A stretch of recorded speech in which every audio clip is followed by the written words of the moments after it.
dari lantai 2 Gedung Serambi Indonesia Tanjung Permai di batas kota Syederalun masih bersama saya Tia Andalusia. Dan seperti yang sudah saya janjikan tadi bahwa kita bakal berbincang-bincang dalam talk show interaktif bersama Kanwil Kemenkumham Aceh. Dan tema kita hari ini adalah pentingnya perlindungan hak kekayaan intelektual bagi pelaku usaha.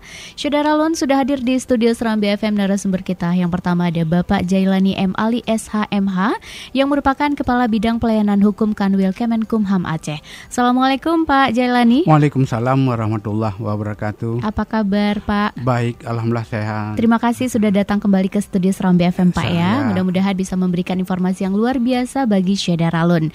Dan yang kedua narasumber kita adalah Bapak Dr. Iskandar Majid SEMM yang juga merupakan dosen Fakultas Ekonomi Unsia serta Direktur UKM Center Fakultas Ekonomi Unsia. Assalamualaikum Pak Iskandar. Waalaikumsalam warahmatullahi wabarakatuh. Apa kabar Pak? Alhamdulillah baik. Selamat datang di studio Serambi FM. Mudah-mudahan juga bisa memberikan informasi yang luar biasa buat Syederalun ya. Oke, tentunya Syederalun seperti biasa juga kami membuka line interaktif di 0651637172 atau WhatsApp di 0811689020. Dan juga Syederalun Anda bisa menyimak via streaming di www.serambifm.com atau juga bisa menyimak langsung via Facebook karena saat sekarang ini kami sedang live di fanpage Radio Serambi FM Banda Aceh. Nah, saya ulangi lagi Syederalun, tema kita adalah pentingnya perlindungan hak kekayaan intelektual bagi pelaku usaha. Karena memang Syederalun bagi Anda yang sedang menjalankan bisnis baru atau mungkin yang sedang menjalankan bisnis, tentunya Anda akan membuat banyak inovasi dan juga pengembangan terhadap segala bentuk produk Anda. Bahkan Syederalun mungkin di antara Anda ada yang berhasil menciptakan sesuatu yang baru, misalnya logo atau semacamnya produknya yang bisa Anda pasarkan. Jadi sekecil apapun inovasi atau juga karya Anda pada produk Anda, maka hak kekayaan intelektual adalah hal yang sangat penting. Dan tentunya di edisi hari ini Syederalun kita bakal membahas seperti apa hak kekayaan intelektual bagi pelaku usaha. Nah, Syederalun langsung saja kita ke Bapak Jailani M. Ali SHMH yang merupakan Kepala Bidang Pelayanan Hukum Kanwil Kemenkumham Aceh. Ya Pak, bisa Bapak jelaskan sebenarnya hak kekayaan intelektual itu apa sih Pak? Baik, terima kasih Syederalun, pendengar suara radio Serambi FM. Bicara masalah hak kekayaan intelektual itu ada beberapa memang yang diatur di dalam ketentuan.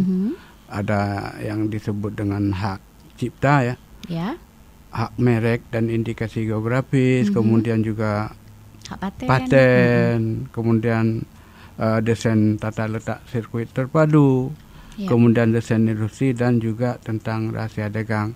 Itu bagian-bagian yang diatur di dalam ketentuan perundangan kita yang menyangkut dengan hak intelektual ya. Kemudian kalau kita lihat memang terkait kalau kita bagi jenis-jenis hak tersebut, kalau hak cipta itu memang lahir dari seni, seni, kemudian sastra, ilmu pengetahuan, kemudian juga hak cipta lahir dari hak pelaku, produser rekaman, lembaga penyiaran ya. Kemudian satu lagi jenis hak yaitu hak milik industri ya. Mungkin ini juga yang terkait dengan apa yang disebut oleh host tadi, terkait dengan hak yang perlunya perlindungan hak kekayaan intelektual ya. Kalau hak milik industri memang sebagaimana telah kita sebutkan tadi itu terdiri dari paten ya, merek dan indikasi geografis. Merek ini terdiri dari merek jasa, kemudian juga merek dagang ya, kemudian desain letak sirkuit terpadu, kemudian rahasia dagang, pelindungan varietas tanaman. Ini memang diatur juga di dalam kekayaan intelektual, tapi ini dikelola langsung oleh Kementerian Pertanian. Ya, kemudian desain industri, mungkin itu ya. Ya, jadi memang sangat penting ya Pak ya. Bahkan saking sangat pentingnya jadi harus dilindungi. Sebenarnya kenapa Pak harus dilindungi HKI itu? Karena begini, bicara masalah ini kan inovasi ya. Inovasi terkait dengan inovasi ini, kita kan hidup di negara hukum ini. Ya. Setiap inovasi yang dimiliki oleh setiap warga. Kalau kita tidak melindunginya secara dalam sistem hukum kita, ini nanti masalahnya apabila ada orang membajak ya, membajak, menciplak macam-macam. Nanti setelah itu kita nggak bisa mempertahankan hak kita jika tidak dilindungi dalam hukum. Bagaimana caranya supaya ini terlindungi menurut hukum? Ya kita harus daftarkan ya. Ya, dengan yang setelah kita daftarkan baru hak tersebut mendapat perlindungan hukum. Apakah itu merek, apakah itu hak cipta dan lain-lain sebagaimana kita telah sebutkan tadi. Iya, jadi memang penting sekali kalau kita melindungi HKI karena memang ide kemudian juga kreativitas itu memang harganya sangat mahal ya. Mahal sekali. Jadi memang harus kita lindungi pastinya. Ya, saya mau ke Pak Iskandar Syah dulu. Pak Iskandar, apa sih sebenarnya manfaat dari HKI itu, Pak? Ya, kalau untuk sektor usaha sebenarnya misalnya kita contohkan adalah merek ya. Ada dua sisi tentunya. Sisi pertama kita gunakan merek karena kita ingin mempromosikan produk kita. Ya, orang tahu ini produk saya. Ya seperti nama kita panggil ya. Kalau sama semua namanya dipanggil semua datang. Ya, maka ada perbedaan ya. Secara ringkasnya begitu. Namun dalam perjalanannya ternyata merek ini juga punya nilai, punya nilai yang cukup lumayan sehingga kalau tidak jelas kepemilikannya tentu akan diakses oleh orang lain. Maka ini sangat penting. Nilai ini bukan hanya sekedar uang. Kadang-kadang sebuah penemuan itu adalah yang diharapkan sebuah pengakuan. Saya yang mempunyai inovasi ini, ya. Sehingga layak diberi atas nama saya misalnya ya. Jadi bukan hanya sisi uang, tapi memang value yang kebanyakan dari dagang ini adalah dinilai dari sisi uang. Dan ternyata merek itu lebih mahal daripada aset lainnya. Ya, sehingga ini menjadi perebutan orang kalau tidak dilindungi oleh negara. Makanya kenapa HKI ini sangat penting. Oke, tapi Pak, kenapa masih banyak yang enggan yang melindungi HKI-nya, mendaftarkan mereknya, melindungi HKI-nya nih Pak? Ya, ini kalau di UMKM ada levelnya ya. Kalau kita memaksakan pada usaha mikro, sangat tidak mungkin. Karena hari ini saya mau dagang bakso, minggu depan mungkin saya mau dagang mie pangsit. Ya, jadi kalau kita terlalu paksakan pada mereka, karena belum tahapan itu. Lebih kepada usaha kecil. Nah, usaha kecil juga beranggapan pertama ini belum penting, ya, karena belum dirasakan itu penting. Nanti ketika sudah ada nilai baru dia rasa penting. Dan ini sering kita temui di Banda Aceh ada juga ketika namanya sudah terkenal, terutama kalau kerjasama dengan orang lain, partnership lah, ya, belum franchise, tapi partnership mereka. Karena belum ada uang, kita temanan, ngopi bersama, ya bersahabat. Tapi ketika itu ternyata merek sudah diakui, ada permintaan franchise dan segala macam, buka di berbagai tempat. Nah ini merasa penting. Nah siapa duluan dan daftar? Ya, itu masalahnya. Oke, jadi memang yang kalau UMKM yang mungkin masih kecil karena mungkin belum stabil juga. Tapi kalau yang sudah ada nama ya di Aceh kan sudah banyak ya Pak ya. Dan kalau kita melihat memang seperti menganggap remeh mungkin ya masih kurang niatnya untuk melindungi HKI-nya itu. Ya, tapi gitu ada hal kedua nih. Ini terutama kementerian ya, masa daftarnya. Ya, 2 tahun. Saya pernah daftar Pak. Merek saya Kopi Sultan. Ya. Setelah 2 tahun dapat surat cinta. Ditolak.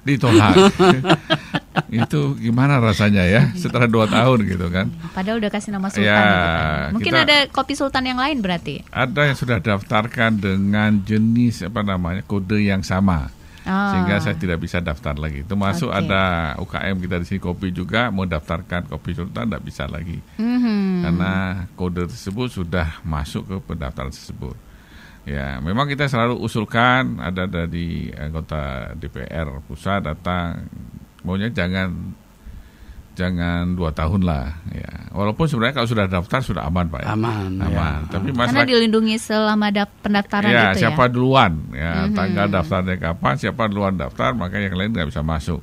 Tapi bagi masyarakat menilai, wah 2 tahun ini lama.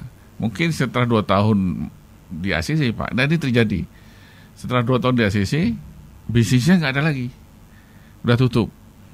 Ya, mestinya kalau dia paham juga, tanda daftar itu bisa dijual. Oke. Ya. Iya. Karena ada harganya. Berarti ini nanti pertanyaan PR juga nih untuk Pak Jailan ya. Kenapa sampai 2 tahun gitu ya? Apakah mungkin bisa lebih dipersingkat? Baik, Syederalun, untuk Anda yang ingin bergabung, ingin bertanya-tanya mengenai HKI, silakan di 0651637172 atau WhatsApp di 0811689020. Syederalun, kita bakal kembali lagi dalam talkshow bersama Kemenkumham Aceh. Namun sebelumnya kita simak dulu pesan-pesan berikut ini.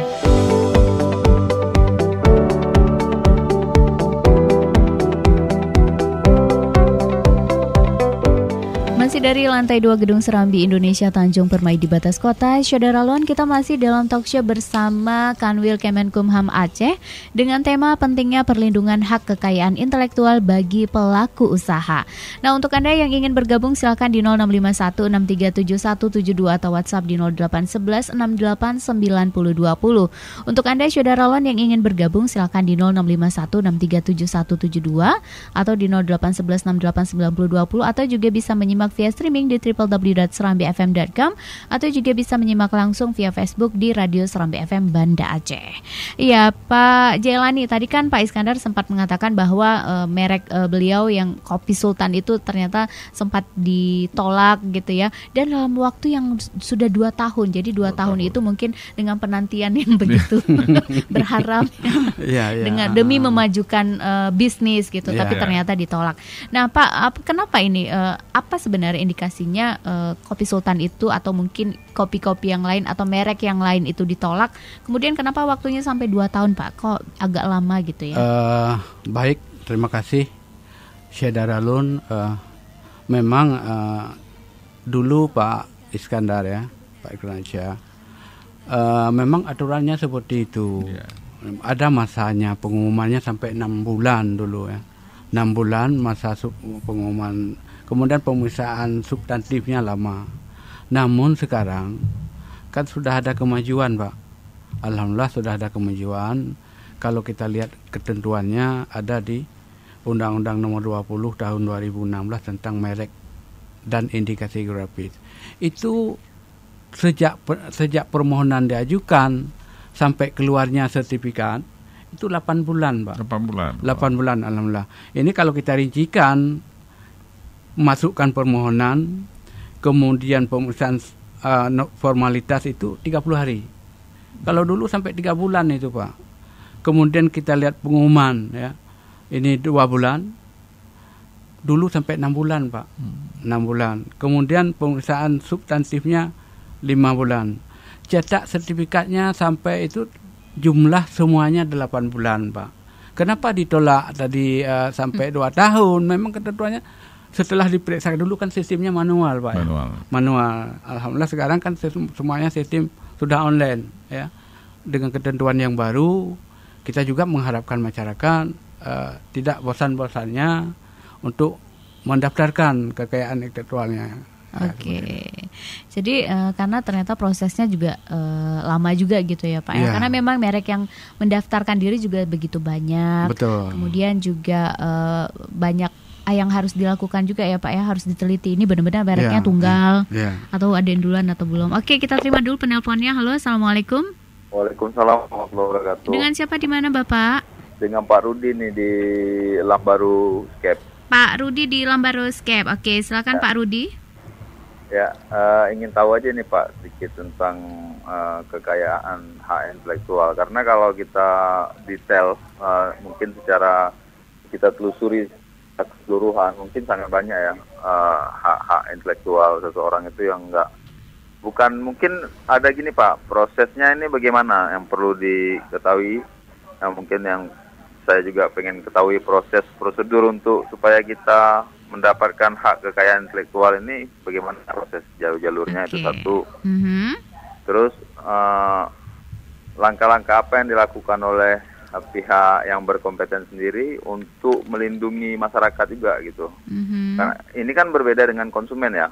Iya. Karena kan hak konsumen kan beda lagi. Karena kan itu kaitan setelah dikeluarkan produk, konsumen punya hak dilindungi juga. Sementara kekayaan intelektual itu mencakup apa-apa aja gitu Pak. Saya rasa pertanyaan saya itu aja. Oke, baik, terima kasih banyak Pak Rudi di Lambaroscape. Ya, ini memang kita nanti bakal ke situ juga memang Pak ya. Tapi alhamdulillah Pak Rudi juga sudah bertanya mengenai sebenarnya klasifikasi dari HKI itu apa saja. Kemudian juga prosesnya dari klasifikasi tersebut mungkin bisa dipersingkat aja karena kan banyak ya tadi ya Pak ya. Banyak. Terus juga ini bagaimana pihak terkait dalam hal ini adalah Kemenkumham untuk melindungi pebisnis atau pelaku usahanya. Oke, silakan Pak Jailani. Ya, baik, Saudara Lun, memang untuk mendapatkan perlindungan suatu kekayaan intelektual, kita misalkan seperti merek ya, merek jasa, merek dagang, sebenarnya nggak sulit ya, mengajukan permohonan, kemudian dengan identitas, kemudian permohonan bisa kita ajukan sendiri, juga bisa melalui kuasanya. Kemudian di samping itu juga kita menyiapkan logo merek, apakah merek jasa ataukah merek dagang, ya, itu sebanyak 30 lembar. Kemudian mengajukan ke Kanwil ya, ke kantor wilayah Kemenkumham Aceh. Nanti di sana akan didaftarkan secara online. Jika syaratnya lengkap langsung itu Pak. Langsung Pak Rudi didaftarkan. Kemudian sebelum diupload semuanya itu nanti akan keluar billing ya. Billingnya billing penerimaan negara bukan pajak. Silakan nanti pemohon membayar sendiri ke bank persepsi. Ya. Kemudian setelah itu langsung kirim online, itu nggak lama prosesnya itu. Ya? Setelah itu baru setelah kita sebutkan tadi 8 bulan prosesnya itu sudah selesai semuanya, itu tahap pencetakan sertifikatnya. Itu sebenarnya nggak sulit ya, nggak sulit Pak Rudi. Iya. Oke, tapi Pak memang seperti yang Pak Iskandar bilang, kalau sampai sekarang juga masih 2 tahun Pak. Kalau sekarang enggak. Oh, sekarang enggak sampai. Kalau dulu tahun. Ya, benar, karena memang ketentuannya seperti itu. Kenapa demikian? Ya, untuk pemeriksaan substantif itu sangat dikhawatirkan jangan satu merek itu dipunyai atau dimiliki oleh beberapa orang. Jadi itu sangat hati-hati. Nanti jangan ada gugat-menggugat di belakangnya. Ya, seperti itu. Oke. Iya, saya ke Pak Iskandar. Pak Iskandar, kalau tadi kan Pak Iskandar juga sempat mengatakan bahwa mungkin banyak yang masih enggan untuk mendaftarkan itu ya karena memang merasa karena lama, terus juga kayak merepotkan gitu ya. Sebenarnya apa yang dilakukan pelaku usaha itu? Jadi jangan sampai tunggu besar usahanya, tapi kalau dia melihat wah ini usahanya bakal maju nih, Bapak mungkin bisa memberikan motivasi kepada pelaku usaha untuk ayo segera daftarkan HKI Anda. Ya, memang seperti saya katakan tadi bahwa yang kita motivasi adalah yang sudah punya ketetapan hati. Ya, sama seperti orang nikah ya. Boleh nikah kalau sudah cocok ya. Karena di merek walaupun COVID tetap ya kan. Walaupun merek itu tidak hanya sekedar logo, juga warna, ya juga desain. Nah, ini kadang-kadang ya juga jadi masalah. Karena itu waktu pendaftaran itu kan diwajibkan disertakan ya. Kadang-kadang teman-teman ini ya membutuhkan konsultan tambahan dan ini yang agak menyukarkan. Walaupun sekarang ini sudah banyak yang membantu. Tapi kalau konsultan HKI itu sudah ada kan? Sudah. Itu bagaimana cara mendapatkan itu, Pak? Cuman harganya mahal Pak ya. Nggak tersentuh. Oh gitu ya. Terkait dengan itu mungkin bisa saya tambahkan Pak. Di kita di Aceh ini jumlah penduduknya lebih kurang 4 jutaan ya. Perlu di forum ini kita sampaikan hanya 1 orang konsultan KI. Betul. Memang syaratnya bagaimana supaya jadi konsultan KI. Apa yang disampaikan oleh Pak Dr. Iskandar tadi memang benar. Memang biayanya mahal. Sekolahnya sekitar ada sekolahnya mahal. Memang ada pendidikan khusus untuk itu. Oh iya. Kemudian diangkat ditetapkan oleh Kementerian Hukum dan HAM sebagai konsultan KI seperti itu. Tentunya setelah mengikuti pendidikan khusus ya. Ya, berarti memang mungkin yang ingin, karena mumpung 1 orang masih kalau di Aceh ya. Jadi ayo yang lainnya untuk menjadi HKI, konsultan HKI juga sangat menjanjikan juga nih untuk membantu ya, niatnya untuk membantu masyarakat. Tapi kalau nggak perlu pakai konsultan bisa juga ya sendiri melakukan prosedur yang sudah lumayan gampang, terus juga informasi sekarang di mana-mana juga sudah ada. Kalau dari Kemenkumham Aceh sendiri bagaimana mensosialisasikan HKI ini supaya pebisnis atau pelaku usaha bisa semangat untuk mendaftarkan haknya? Baik, salah satu cara yang kita lakukan adalah sesuai dengan tugas pokok fungsi kantor wilayah Kemenkumham Aceh ini, seperti ini. Ya, dengan talk show. Dengan talk show, kemudian melalui sosialisasi ke kabupaten kota, seperti itu yang kita telah lakukan selama ini. Kemudian juga ada kita sosialisasikan kegiatan-kegiatan seperti ini melalui TV, baik TV lokal, kemudian juga televisi nasional lebih banyak lagi lebih gitu banyak. Ya. Jadi model-model itu yang kita lakukan supaya masyarakat ingin ya bersemangat untuk mendaftarkan kekayaan intelektualnya. Oke, Pak Iskandar bisa dijelaskan Pak sebenarnya syarat-syarat yang kita butuhkan untuk mendaftarkan HKI atau bagaimana caranya agar kita bisa menetapkan hati. Ini saya mau mendaftarkan merek dagang. Oh, ini saya mau mendaftarkan hak paten. Oh, ini saya mau mendaftarkan hak cipta dan lain sebagainya. Bagaimana Pak? Ya, seperti saya katakan juga bahwa memang penting sekali masalah haki di merek ya. Namun pada level mikro perlu tidak hanya fokus ke situ, tapi misalnya kalau jualan kuenya harus enak dulu, ya kemasan harus bagus dulu, ya. Tapi kalau sudah promosinya sudah luas, itu wajib untuk mendaftarkan. Kalau tidak orang lain akan ambil, ya mereknya mereka yang daftarkan, dan sudah banyak terjadi Pak yang di level UMKM. Betul ya. Yang diambil sama orang lain ya, karena hanya satu di kelas tersebut yang boleh didaftarkan. Ya, misalnya saya kelas kopi dengan merek ini, ya, saya nggak bisa daftar lagi. Ya. Nah, jadi hal seperti ini kita terus memotivasi mereka untuk mendaftar.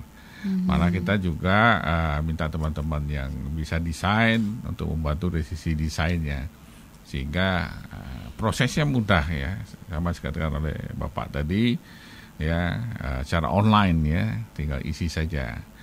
Pemerintah juga saya lihat juga menawarkan baik dari dinas maupun dari kementerian pendaftaran merek gratis ya. Jadi nggak ada transfer, mereka yang transfer Pak ya. Jadi ada juga yang modal diskon atas rekomendasi dinas. Betul. Harga berbeda. Jauh Pak bedanya. Nah, jadi artinya nggak ada alasan masyarakat tidak daftar gitu kan. Alasan mahal, nggak daftar, nggak bisa. Ada yang gratis, ada rekomendasi. Nah, jadi tinggal ketetapan hati tadi. Ya. Coba lihat kasus-kasus lah. Ya. Bagaimana orang memperebutkan merek. Ya, walaupun saudara berebut juga. Ya, di awal-awal masih sehat, ngobrol enak, ketika nilainya sudah banyak permintaan, baru jadi masalah. Pokoknya ini yang diakui adalah siapa yang duluan mendaftar ya, gitu betul, ya. Betul ya. Oke, baik, untuk Anda Syederalon yang ingin bergabung silakan di 0651637172. Namun sebelumnya kita simak dulu penelpon berikut ini. Halo, Assalamualaikum. Assalamualaikum. Gak ada ya. Halo. Oke, mungkin masih malu-malu ya. Halo, Assalamualaikum. Assalamualaikum. Waalaikumsalam. Oke, dengan siapa di mana Ibu? Nah, ini dengan Ibu Ega di Ulekaring, Bu. Ibu Ega di Ulekaring. Oke, silakan Ibu Ega. Nah, ini pertanyaannya banyak. Ini mau tanya ke Pak Jailaninya aja langsung ya. Iya, boleh. Nah, gini Pak, saya kan punya beberapa produk nih Pak. Ya, silakan Ibu. Ya, saya kan punya beberapa produk nih Pak, tapi masih belum ada hakinya sih Pak. Jadi kalau misalnya saya mengembangkan produk atau usaha saya ini sampai ke luar negeri, cara ngurus hakinya gimana ya Pak luar negeri? Apa memang harus ngurus di Indonesia juga atau langsung misalnya di luar negerinya atau di negara maksudnya tempat saya akan menjual produk saya Pak?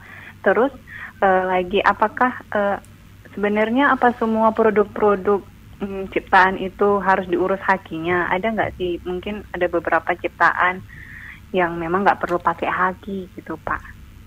Iya. Oke. Ibu kalau produksinya di mana nih? Nah, saya produksinya di Aceh, Bu Tia. Oke. Tapi memang mau mengekspor lah ya istilahnya. Iya. Mau menjual jadi ke luar kan negeri. ada produk baju begitu saya buat sendiri. Kebetulan ada 2 sih. Jadi rencana pengen go internasional kalau gitu. misalnya ada dapat kesempatan. Nah, itu cara ngurus hakinya gimana? Apakah di Indonesia harus diurus atau kalau misalnya saya mau jualnya ke Malaysia, buka toko atau brand di sana atau ngurusnya memang harus di Malaysianya gitu. Kemudian ada satu lagi nih, Bu Tia. Ada tadi teman juga tanya. Kan buka salon nih sebenarnya, tapi ternyata ada salon lain yang namanya juga sama dengan salon milik teman saya. Nah, itu sebenarnya gimana gitu, merek dagangnya itu gimana cara ngurusnya? Oke, ada lagi? Enggak, itu aja. Oke, terima kasih Bu Ega, semoga sukses ya. Amin. Assalamualaikum. Waalaikumsalam warahmatullahi wabarakatuh. Iya, ini pertanyaannya luar biasa ini ya, dari pengusaha asal Aceh yang mau mengembangkan bisnisnya sampai ke luar negeri, minimal ke Malaysia lah ya. Insyaallah. Oke, insyaallah. Oke, mungkin Pak Jailani bisa langsung menjawab, Pak. Baik, Ibu Ega. Pertanyaan saya sebelum saya jelaskan lebih lanjut, mungkin ada pertanyaan dari saya ke Ibu Ega ya. Apakah merek itu yang Ibu mau pasarkan ke luar negeri itu sudah terdaftar di Indonesia belum? Sepertinya belum, karena kan mau tapi udah tutup ini Pak. Oke, kalau begitu kita jawab 2 ya. dua kita. Tapi kalau sudah didaftarkan misalnya di Aceh, tapi itu bisa langsung dibawa ke luar negeri bisa ya Pak? Bisa, tapi ada apa namanya? Kita juga mendaftarkan di pasar luar di masing-masing negaranya gitu ya. Kita daftarkan kembali. Misalnya kayak kita menjual juga produk dari luar ya. Iya. Itu merek-merek luar. Itu merek luar itu kalau masuk Indonesia juga gimana? Ya, ada yang dilindungi oleh negara kita. Kan ada WIPO di sana ya, yang melindungi hak-hak yang dimiliki oleh warga negara masing-masing gitu. Kalau tidak didaftarkan itu tentunya sama seperti proses merek yang ada di negara kita tidak terlindungi secara hukum ya. Kemudian mungkin menyangkut satu lagi merek salon tadi ya. Membuka salon yang persis sama dengan salon yang lain. Kembali kita bertanya kepada Ibu Ega apakah kedua-dua salon ini terdaftar atau tidak. Jadi kita menjawabnya karena teleponnya sudah ditutup, mungkin kita bisa menjawab seperti ini Ibu Ega ya. Kalau merek apakah yang disebut tadi itu termasuk merek jasa ya, bukan merek dagang itu. Salon itu salon Ega misalnya Ibu Ega gitu ya. Itu kelasnya merek jasa Ibu. Kemudian tadi juga sudah disebut sedikit tentang merek mana yang terlindung ya. Merek apakah ada 2 merek? Kita lihat memang yang duluan mendaftar tentunya itu yang mendapat perlindungan hukum. Kita tadi juga menyebutkan sistemnya pendaftaran online. Kalau ada merek masuk berikutnya pendaftaran secara online, itu pasti ditolak oleh sistemnya. Nggak bisa masuk. Itu dipastikan akan ditolak. Detik per detik itu ditolak. Kalau yang satu ini sudah masuk. Apalagi yang merek disebut, yang tadi disebut salon. Sama persis namanya. Saya khawatir kedua-dua merek ini tidak terdaftar ya. Tidak, berarti dua-duanya tidak terlindungi begitu menurut hukum Bu Ega ya. Oleh karena itu mungkin khusus untuk Ibu Ega yang ditanyakan oleh temannya tadi, kalau belum didaftarkan segeralah didaftarkan supaya negara mengakui bahwa itu milik siapa gitu. Jadi saya pikir seperti itu. Oke. Jadi harus memang didaftarkan ya kalau memang merasa kalau salon itu sesuatu berarti gitu ya buat kita ya. Betul. Apalagi kalau sudah punya logonya sendiri, terus juga kreativitas sendiri ya di dalam dia melakukan jasanya. Iya, betul. Karena memang banyak yang seperti itu juga. Oke, nah saya ke Pak Iskandar. Pak Iskandar, tadi kan kalau contoh Pak Iskandar tuh mendaftarkan Kopi Sultan dan ternyata dalam waktu 2 tahun itu ditolak. Tapi bisa nggak kalau misalnya dalam kasus seperti itu ya Pak ya, jadi Bapak memberikan alternatif, misalnya yang pertama ada Kopi Sultan, kemudian itu kayak jaga-jaga supaya kalau ditolak gitu Pak. Terus ada merek yang lain gitu, alternatifnya 2 atau 3 merek lainnya, itu bisa nggak seperti itu? Sebenarnya ya ada trik-trik tertentu ya. Artinya kita bisa sanggah masa itu. Kalau sudah terlanjur populer gimana?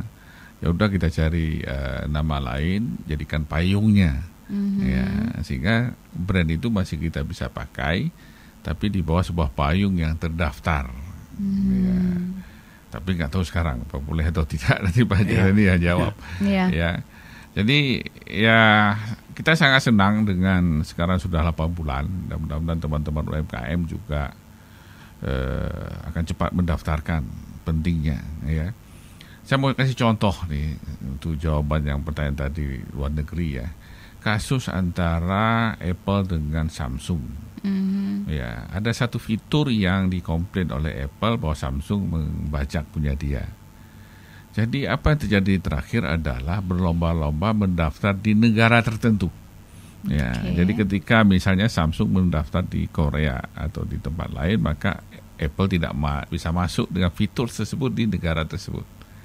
Ya, jadi ini namanya sudah masuk ke persaingan industri. Ya, di sisi pendaftaran. Ya. Nah, kalau merek, ya ini tergantung kita. Ada pertanyaan saya, Pak, saya memang menemukan, tapi saya mau kasih gratis ke orang. Ya, biasanya dapat pahala. Kasih gratis pun harus daftar. Ya, betul. Supaya nggak diambil sama orang lain gitu kan. Nah, jadi ini pentingnya. Ya, kalau kita lihat nama toko banyak sama. Ya, karena memang ini masih level mikro. Hari ini lahir anak satu, Muhammad Subhan. Taruh nama toko Muhammad Subhan. Lahir anak kedua, ada lagi yang lain. Tukar aja, digabung antara Subhan dengan Amir misalnya. Jadi nama tokonya Subhan Amir. Ya, karena merek itu belum diverifikasi secara betul-betul merek. Ya, yang bisa memberi image kepada produknya. Ya. Jadi kalau kita lihat sebuah merek, kita langsung tahu ini apa, benda apa ini.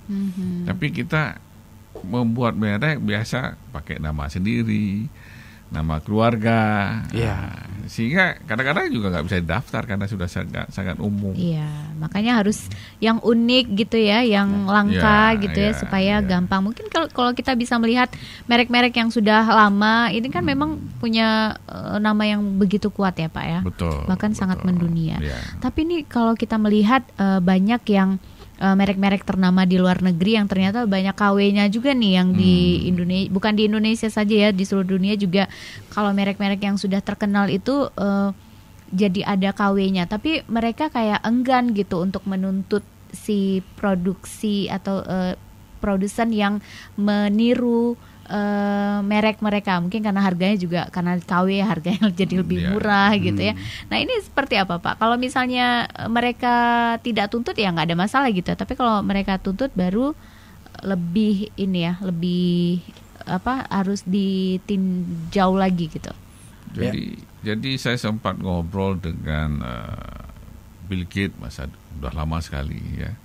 Saya tanya, Anda kenapa nggak tuntut saya pakai bajakan?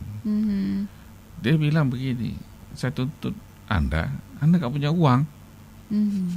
Jadi saya biarkan Anda pakai Microsoft sehingga Anda pakai di kantor. Baru saya tuntut kantornya. Banyak sekarang di Indonesia beredar produk KW. Dia tuntut pedagang kaki lima, ya, nggak sanggup bayar, ya, uang habis untuk nuntut tersebut, paling memenjarakan orang. Tapi tidak ada makna secara bisnis. Jadi makanya produk terkenal sebenarnya lebih enak, paling yang dituntut ada negaranya, ya, sehingga kebijakan antar negara biasanya. Kalau kamu nggak jaga merek saya, nanti punya Indonesia di tempat saya nggak pedulikan. Jadi sampai melibatkan seperti itu kalau yang untuk yang besar, terkenal, ya? Yang terkenal. Oke, baik Saudara Lon, untuk Anda yang ingin bergabung silakan di 0651637172 atau WhatsApp di 0811689220. Kita bakal kembali lagi dalam talk show bersama Kementerian Hukum dan HAM Aceh. Namun sebelumnya kita simak dulu pesan-pesan berikut ini.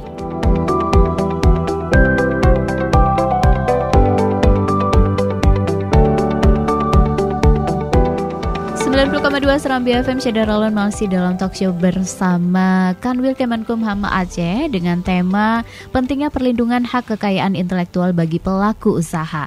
Nah, Saudara Lon, kita sudah memasuki segmen terakhir di program talk show interaktif ini.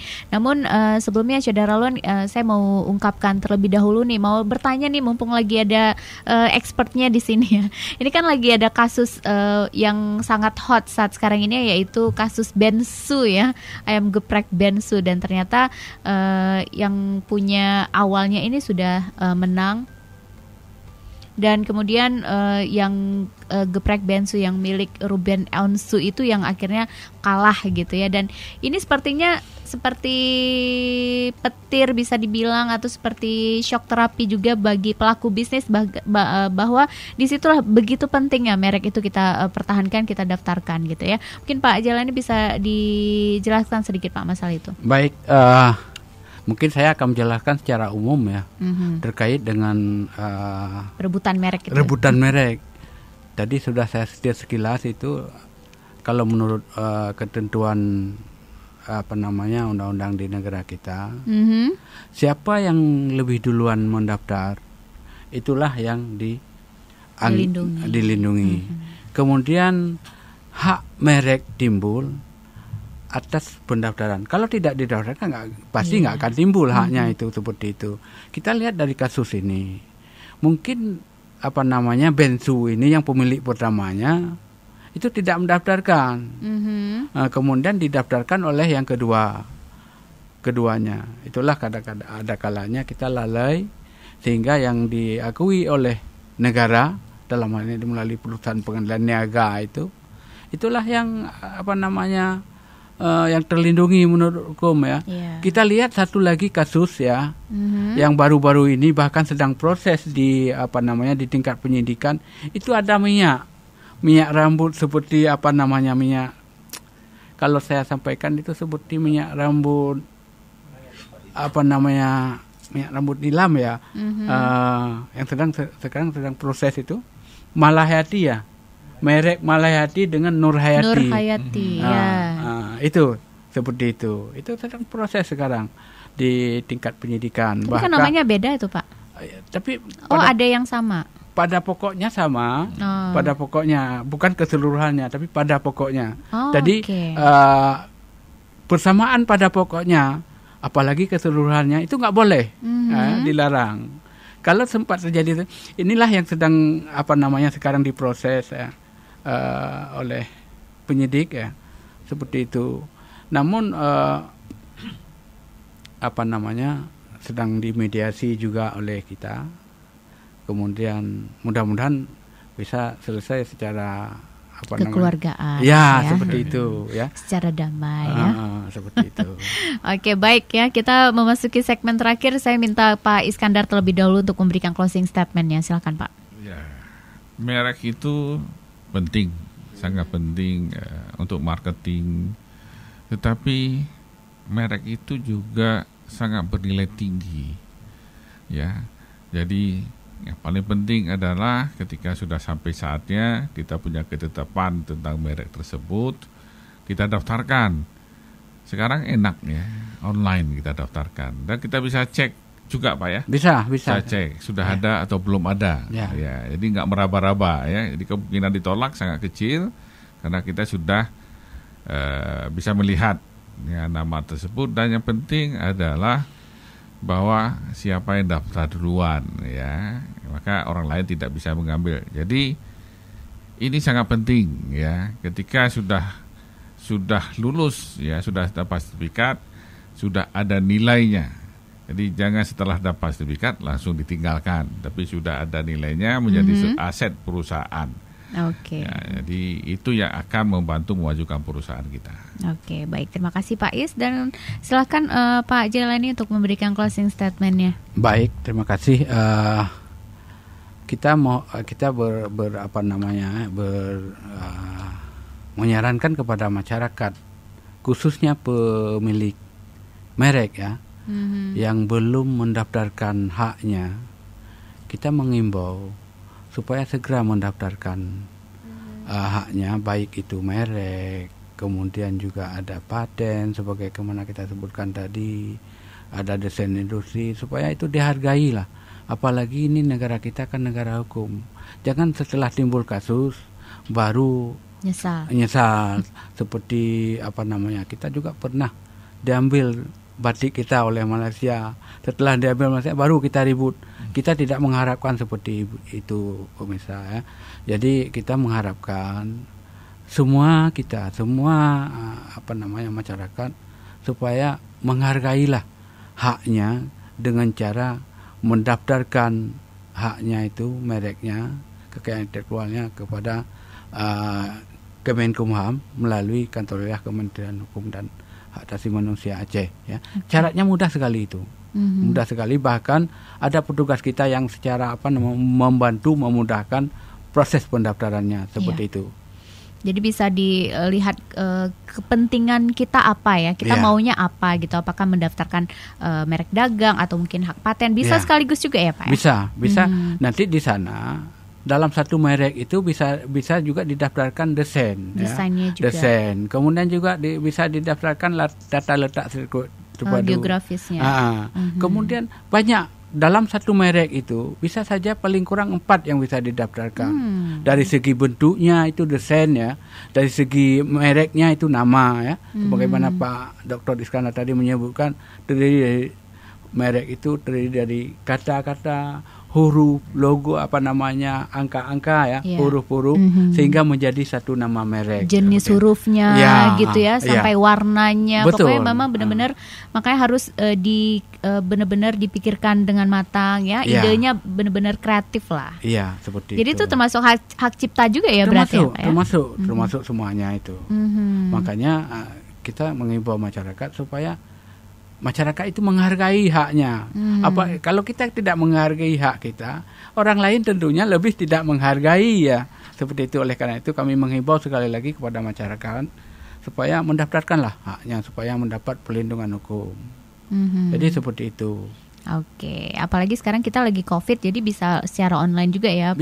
Bisa. Oke, baik. Kalau sekarang waktunya juga sudah tidak lama lagi, tidak sampai 2 tahun ya. Jadi untuk Anda yang mungkin punya hasrat untuk memperluas bisnisnya, kemudian juga untuk menjaga HKI-nya, mudah-mudahan bisa mendapatkan sertifikat dari Kemenkumham ya untuk HKI-nya, karena memang ini sangat mahal ya, kreativitas kita pastinya. Baik, terima kasih banyak Pak Iskandar, terima kasih banyak Pak Jailani sudah hadir ke studio Serambi FM, sudah memberikan informasi yang luar biasa. Selamat beraktivitas kembali. Assalamualaikum. Waalaikumsalam warahmatullahi wabarakatuh. Saudara, demikianlah talk show interaktif kita bersama Kanwil Kemenkumham Aceh dengan tema pentingnya perlindungan hak kekayaan intelektual bagi pelaku usaha. Dan tentunya saudara, untuk Anda para pelaku usaha atau bisnis, silakan mendaftarkan hak kekayaan intelektual Anda agar mendapatkan perlindungan yang semestinya. Baik saudara, terima kasih banyak atas atensinya. Saya Tia Andalusia pamit undur. Saudara, wassalam.